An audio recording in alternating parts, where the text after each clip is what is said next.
Oh my goodness, the moment that we've all been waiting for. Oh my. We have a very, very special guest today that I am super, super excited to be interviewing today. You guys, when I tell you that we are like literally with the expert today of when it comes to goal setting and when it comes to a positive mindset, goodbye negativity, and then mastering social media, this is it right here. And her name happens to be Michelle as well. I don't want to give too much away because her story is literally so beautiful. And the hair on my arms are all going to start standing straight up in the air. So, Michelle, I want to welcome you and I want you to share your story to everyone. Oh my gosh. Well, Michelle, thank you. Thank you for having me. And I know we had a couple little, technical difficulties, but everything happens for a reason and a purpose. I truly believe that. So that just meant that we were supposed to be here now with all of you watching. And I love that we're both Michelle's. I love that we both have the dark hair, the light eyes. She almost wore red. I almost wore black. So then we would have really looked like twinks over here. So anyway, Michelle, thank you for having me, girl. I just absolutely love and adore you. And I'm excited to be here with your audience and with anyone and everyone who just wants to hang out with us. We're going to have such a good time. Okay, story, Cliff Notes version, because it's a long one, but I'm going to give just like the super quick Cliff Notes version. I live out in Colorado. I am a single mom and I'm the sole provider of two amazing, crazy teenage boys, a 12-year-old, and my oldest turns 15 this Sunday, which is so crazy. I'm like, how do I have a 15-year-old? And so I think like a lot of people listening, I was told go to school, go to college, get good grades, get out of school, start at the bottom, work your way to the top, blah, blah, blah, do the 40-year plan. And I bought it hook, line, and sinker. I was the first person in my family to go to college. I went to CU Boulder. After college, I went to law school out in LA for 1 year. And so I was up to about $80,000 in debt. Law school was for 1 year was $30,000. And I realized very quickly when I was interning for some attorneys that I was on the wrong path. I'm a very, very energy type person. And for me, I'm very intuitive. I'm very just me. And when I was working for these attorneys, it was almost like my entire internal GPS system was like, you are going the wrong way. And at that point I was like, okay, well, you know what? Like, now what? Because I was like, this was what I wanted. I wanted to be an attorney since I was like 14 years old. So now what the hell am I going to do? And I was waiting tables and bartending. I had 3 pathetic jobs at the time, just to give you a little bit of, a little bit of context. I was interning for a couple of attorneys. I was, waiting tables and bartending. I was a personal trainer at the time. So I've always had a passion for health and fitness and nutrition and wellness. And, for me, even just wanting to be an attorney, I wanted to be able to use my voice. I wanted to be able to speak. I wanted to be able to represent people. I wanted to be able to make a difference. And I felt like I wasn't going to be able to do that as an attorney. So long story short, I was introduced to this profession when I was 23 years old. No business being in business. Like I said, I'd never even had a real job besides like waiting tables, if you call that a real job. And and so I ended up dropping out of law school to do network marketing. And honestly, in the beginning, I just wanted to make an extra $500 to $1,000 a month. I thought if I can start chiseling away at this mound of debt, that'd be freaking awesome. But what happened was, I fell in love with this business. I fell in love with helping people's health. I fell in love with helping people's financial situation. And more than anything, after my first very impactful 3-day seminar, when I saw those speakers, I was like, oh my God. Like, I had, when you talk about total body chills, I mean, I had goosebumps all over my entire body. My heart was beating. I was like bawling like a baby. I was so emotional because I was like, oh my God, that is what I'm going to do. And I know for the last 27 years, next month will be 28 years. This is my divine mission. I know beyond a shadow of a doubt that I was put on this planet to speak, that I was put on this planet to change people's lives.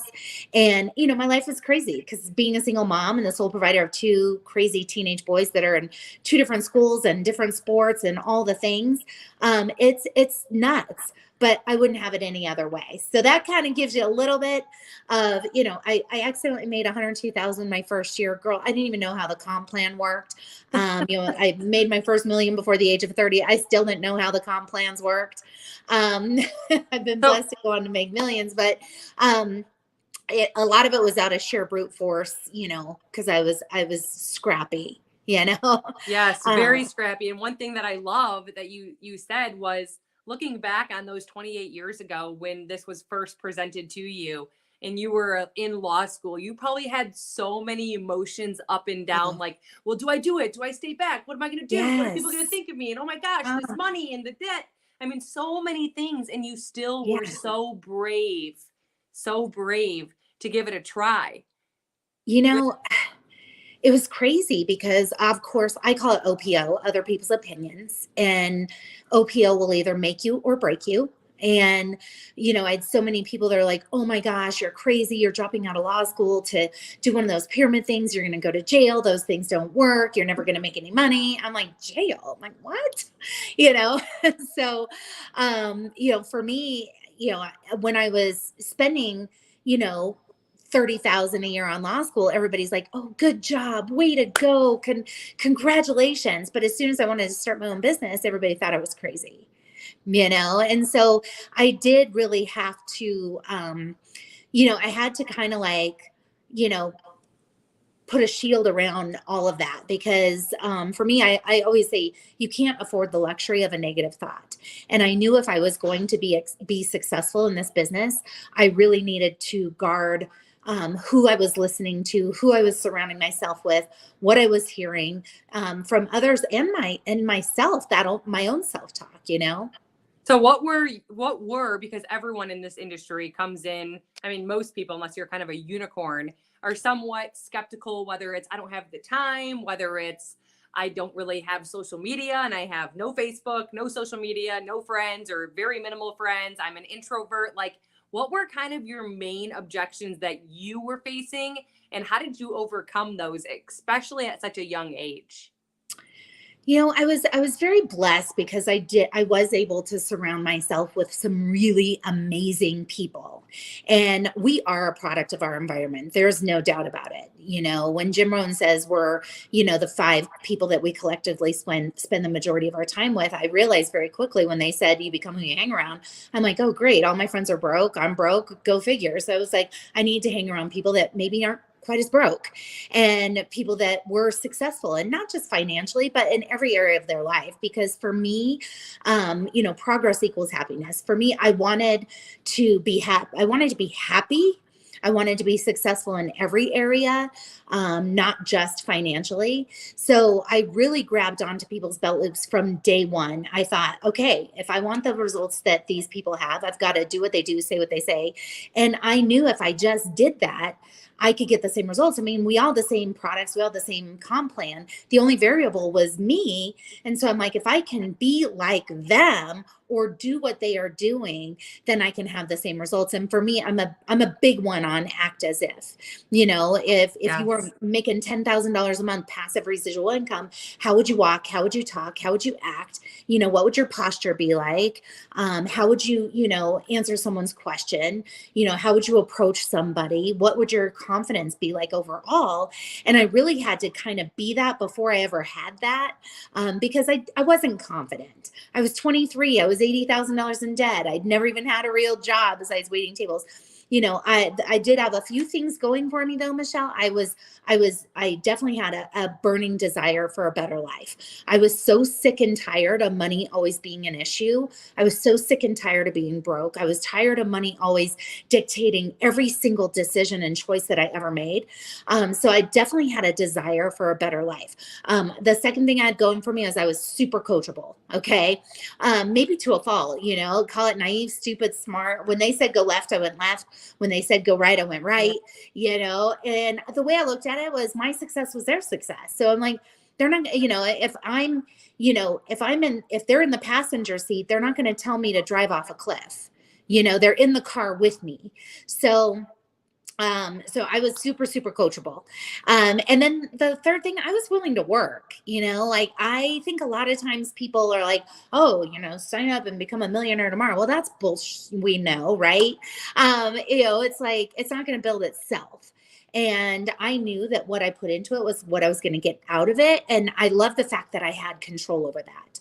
I love the fact that if I wanted better results, I worked harder, I did more, I learned more. I love that I had control of that, because I really didn't in corporate America. It was like I had people saying, this is how much you're worth an hour. This is how much you're worth a month, and I knew I was worth more, but I didn't know how to get that. Yeah, that's so crazy. Oh my gosh, I completely relate with going back to like when you first got started, comparing myself to people like you and John Melton. Like Oh my, I would tell myself they got ignored. They put their time in. They yeah, reached out to multiple people. Like yeah, now, maybe just because you have influence and you're at a stage in your career where you have a lot of credibility, but there are like the people that are watching this that are just getting started or are looking to relaunch. You really have to look at the person who you look mhm, up to, and you yeah, have to act like them. You have to yes, remember, did Michelle Barnes go through this? She did. yeah, Michelle Barnes went through a lot of grit, a lot of ups, a lot of downs, a lot of yeah, ugly days. So people uh, look at you and they see such beautiful, oh my gosh, and the two kids, and they don't realize the hard work and constant shedding of positivity and books and pouring into yourself that you did over the years. oh my gosh, and I think that's probably the biggest thing, and for all of us, right? And I always say new levels, new devils. So it's like, when I was new, I did the same thing. And we always say comparison is the thief of joy. Don't compare your chapter 2 to someone else's chapter 20, and we all do it. I mean, I'm still guilty of it, but one thing we have to realize is there's always going to be people doing better than us. And there's always going to be people who are looking up to us, thinking the same thing that we did, Yeah. and so there's always going to be people ahead of us, there's always going to be people behind us, and you really just got to be present. You got to focus on, what can I do in this moment, right this second, to move my business and my life forward. Yes, stay in your own freaking lane, right? Exactly. Comparison, that's something that I really never do. I don't ever try to compare myself to someone ever. I just Good for know, you. did I do the do? Because you know what your action Yeah, steps are. You know what these people are doing. Did you check the box? Because that's yeah, all you can really do. Same with health goals. You know what I mean? Being a fitness yeah, instructor and, helping people with weight loss. It's like all the scaling, all the stuff doesn't matter. What matters is, are you drinking your water? Like, yeah, because what's the alternative if you're not, exactly. right? Yeah. So for the person that's kind of sitting on the fence, who's kind of considered or is now becoming more open to a supplemental income, or Mhm. even seeing, oh my gosh, doing online sales can lead to replacing an income, because I didn't Mhm. realize that. When I Yeah. was a hard no for 5 years, I was a hard no. I thought that people who were making a money online were making like $100 a month, and you were a bunch of stay-at-home moms who had husbands who were rich. Like, Right. I had no idea that I'd be sitting here in my kitchen and would have Yeah. left 3 of my jobs to come do this full time. Oh my God. So, for the person that's sitting on the other side and they're waiting on the fence and they just don't know what to do, or they're too afraid to do anything at all, what is some words of encouragement or some food for thought that you can give to that person? Michelle, first of all, I want to congratulate you on the choices that you've made and the success that you've had. And, You. I really do, because you are such a light. And I knew from the second we connected, I was like, okay, this chick's a badass. Like, and you just know, right? And like you said, like, those things don't come overnight. It doesn't happen overnight. You don't become, a professional at anything overnight. I mean, they say it takes 10,000 hours or 10 years to master your craft. And so whichever comes faster. And for me, I really wanted to compress time. And I do believe success loves speed.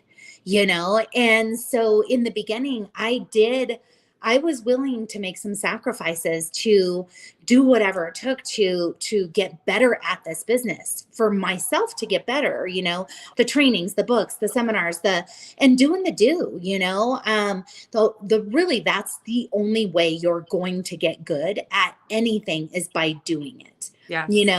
You're not going to read a book about golf and all of a sudden, be in the Masters. I mean, that's just stupid to even think that. You're not going to just read a book and be able to do brain surgery, And so you've got to actually be able to do the things. I love Emerson always, one of his quotes is, do the thing and you shall have the power. Yes. And it's one of my favorites because it really is true. And there's only a handful of things that you really got to get good at, and especially if it's network marketing, if it's this online business. I mean, we're prospecting, we're inviting, we're recruiting, we're training, we're team building, when you get good at that handful of things, the faster you get good at it by doing it, the more, better results you're going to have. Yes, especially like even someone who's introverted, you know what I mean? Like yes. A waitress doesn't go in being a good server. You're like all nervous, and then all of a sudden you're like flinging 10 drinks, and you're like, well, I wasn't coming out of my parents' womb like this. You know what I mean? Like, right. It took time and effort and hours and days that turned into weeks, and it's honestly just showing up and doing it. I remember I'm a really personable person. So like, I love having conversation like in person. Yeah. And I remember when I got into this industry, because I was a server and I cleaned houses and I was a very chatty person. Yeah. I needed that conversation. So like through the phone, I didn't know how to get through what I was saying. So I used to go, Jeff, my husband, like, what do I say to this? And so I really learned, like, it was a skill set that I had to learn. And it took me probably 3-4 years to really master it. Like, so if you're sitting on the other side and you're like, well, what should I be saying to these people? Just say something. Yes. Like, literally say something. You know what I mean? Because nothing is going to be wrong. And that's building your skill set. Mm-hmm. So you're getting better at it by doing it. So I love that you mentioned that. I do know, Michelle, that being in the industry for 28 years, this is not the first company that you've been a part of, correct? No. So that little bit of that's a shift, in your career. What did that look like? And, how did you, handle that and go through that? And why did you really make that decision? And where was your vision and forefront of your brain as you made that decision?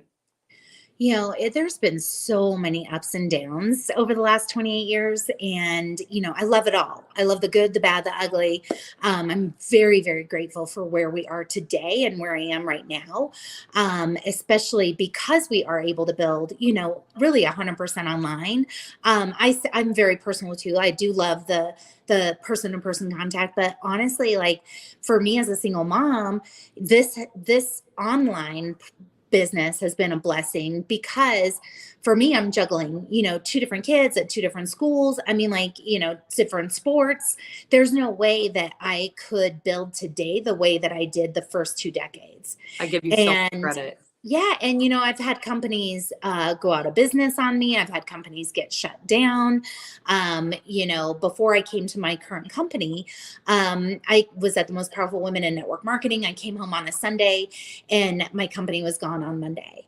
And what I had invested 14 years of my life building, that rug was yanked out from underneath me. And it was, $700,000-800,000 a year just gone overnight as a single mom. And I spent 8 weeks without an income, researching companies and comp plans and meeting with top money earners and flying all over the country and doing all of these things to try to figure out what next.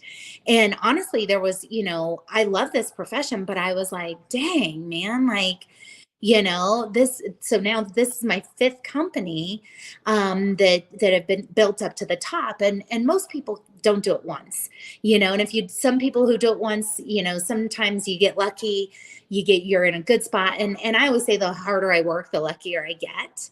But timing does play a part in certain, people's, experiences in this profession. I think even for myself, when my very, very first company was in the middle of mass momentum, and so I'm kind of glad that I was able to ride that momentum wave, because I think that's how I made $102,000 my first year. I definitely did the do, and I definitely worked worked my freaking face off. However, I also rode a momentum wave. So there was a little bit of good timing there. But it really helped my confidence because I was like, dang, okay, like I got this, you know? And then I was like, okay, if I did it once, I can do it again. And you know, I'm a big believer that everything happens for a reason and a purpose. And so I knew even when my last company got shut down, I knew that God would never put us through some like there's so many good people in that company, and I knew that God would never put us through something so bad unless there was something even better on the other side. And that's where we are right now. And you know, especially like I had no idea that things that were going to happen in my life personally, you know, over the last, you know, 5 years that would really, really require me to be able to be more present with my kids. So, you know, I always say dig the well before you need the water.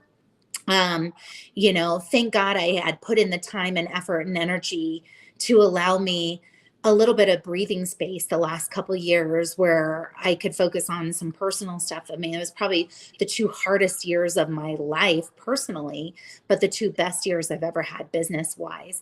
But that didn't happen overnight. You know, I would say I'm an overnight success. It just took 27 years, you know?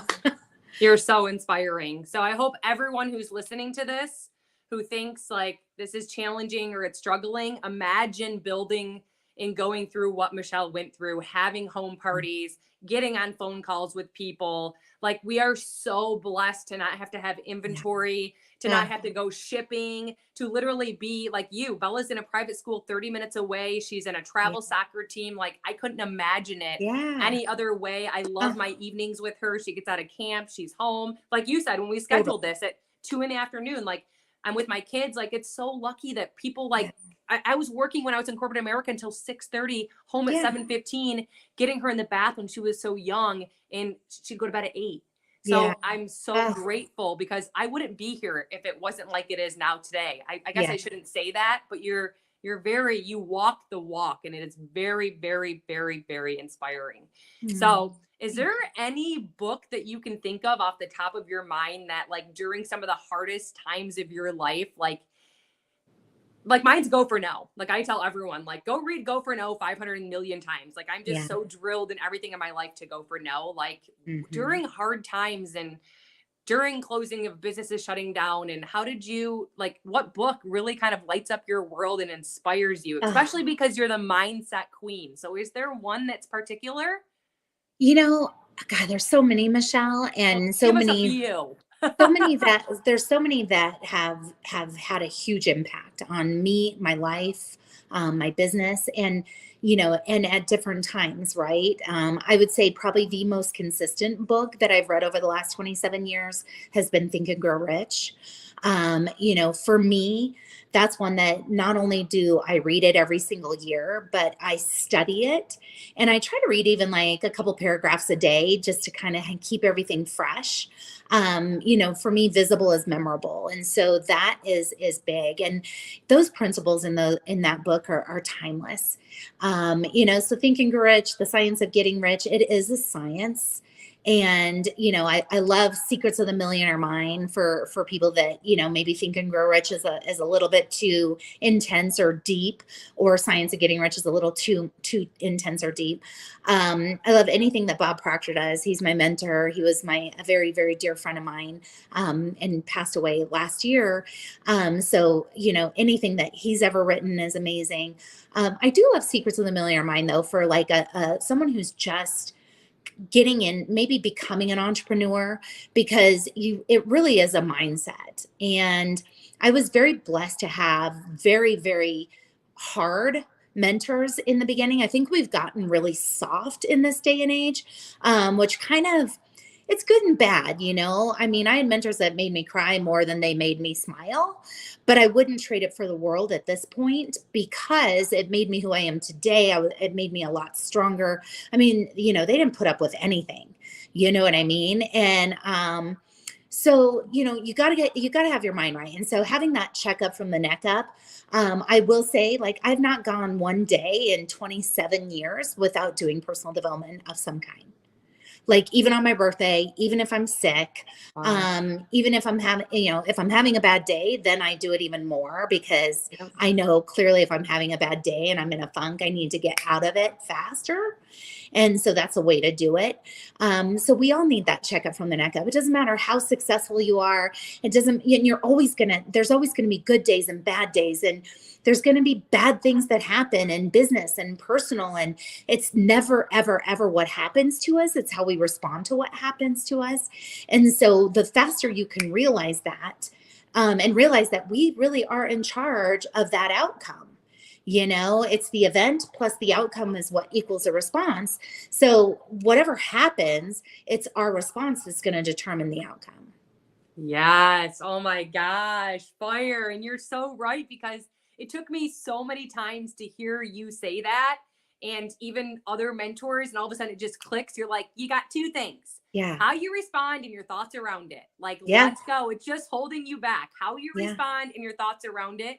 And then another thing that I kind of shifted for was like building this business. And even for you was not, how am I going to do this? Why am I going to do this? Yes. The same Yes. comes true to when I get on my treadmill in the morning or Oh, when I go to do my totally. workout. If I only showed up, Michelle, I'm sure that every single day, there's probably most of the days you do not want to show up and do personal development or workout. Right. I'm sure that Right. you would much rather be doing other things, but you know what? It's like, why am I doing this? And you are Right. the queen of goal setting. That could be like a whole chapter. Oh Yeah. my goodness. I did your beginning of the year one and like just Oh, the best momentum ever. And I'm still riding that wave. I still listen to bits and pieces of it just to keep me going I until, love that. 2024. So, Michelle, do you have anything left to leave these people with that you can pour into them? Like, kind of take your gloves off and pour into Yeah. them. And I can't thank you enough for your time. You guys need to smash that heart button and definitely make sure you follow Michelle Barnes because she is definitely a legend. Well, Michelle, thank you. And I'm so excited that you did the goal setting training and that is kind of my baby. It has been for over 25 years now. And every year my mission and my goal is to make it even more impactful and stronger and add to it and take some things away that, like make it better every single year. So You can tell. that is, a free training at michellebarnes.com. And for me, it's like I want people to really understand that clarity is power. And you want to get really super, super, super clear on what it is that you want. Like I'm even going back over a lot of my goals right now because I feel like, I've been doing this business more than half my life. And I'm like, okay, what is the next chapter? And what does the second half of Michelle Barnes' life look like? And all we know is what we know, right? So for me, it's about getting really super clear. Clarity is power. So getting super clear on what do you want? And I'm not asking like, what do your parents want you to want? Or what does your spouse want you to want? I'm saying, what do you want? Like, what is going to light up your soul? What do you want your life to look like? If time and money weren't an issue in your life, would you be doing what you're doing right now? If time and money weren't an issue in your life, what would you have? Who would you be? Who would you be like? What would you do? Where would you go? What kind of house would you live in? What kind of cars would you drive? What schools would your kids go to? Same thing, Michelle. This business gave me the ability. I spent almost $500,000 sending my boys to private school over the last 10 years. And I feel like it gave them such a strong, and it was a school that teaches entrepreneurship and leadership and financial literacy and public speaking. And it gave them such an incredible foundation for who they are today and where they're going now into these brand new schools that now are public. However, like they have a foundation that like, I mean, it's what a gift, Yes. And so money just gives you options, you guys. Money really just gives you options, but you've got to be very clear on what it is that you want. And then you've got to figure out, okay, who do I need to be like to get that? Okay. And so when we say like act as if you find a mentor that you really resonate with, that you can emulate. That was big for me, like that I had a handful of mentors when I was so young and had no freaking clue what I was doing. And I was like, okay, like I'm going to do this like this one. I'm going to do this like this, and I really embrace that, because when you become that, and it will feel unauthentic at first, because you're like, oh, who am I to act like I'm making 10,000 a month? I mean, I'm not making 10,000 a month, and how am I going to act like that? And a lot of times you hear fake it till you make it. For me, it's faith it till you make Yeah. it. Have faith that if they can do it, so can you. Yes. I love that. Oh my gosh. Thank you so much, Michelle. That Yeah. was literally just absolutely fire. You guys smash that heart button. I can't thank you enough for your time. My wheels are spinning, like spinning. I got so many great like tidbits that I need to go like jot down from you. So thank you so much. And I hope you have a great day. You too. Thank you, girl. Thank Love you you. so much. Love you too. Bye.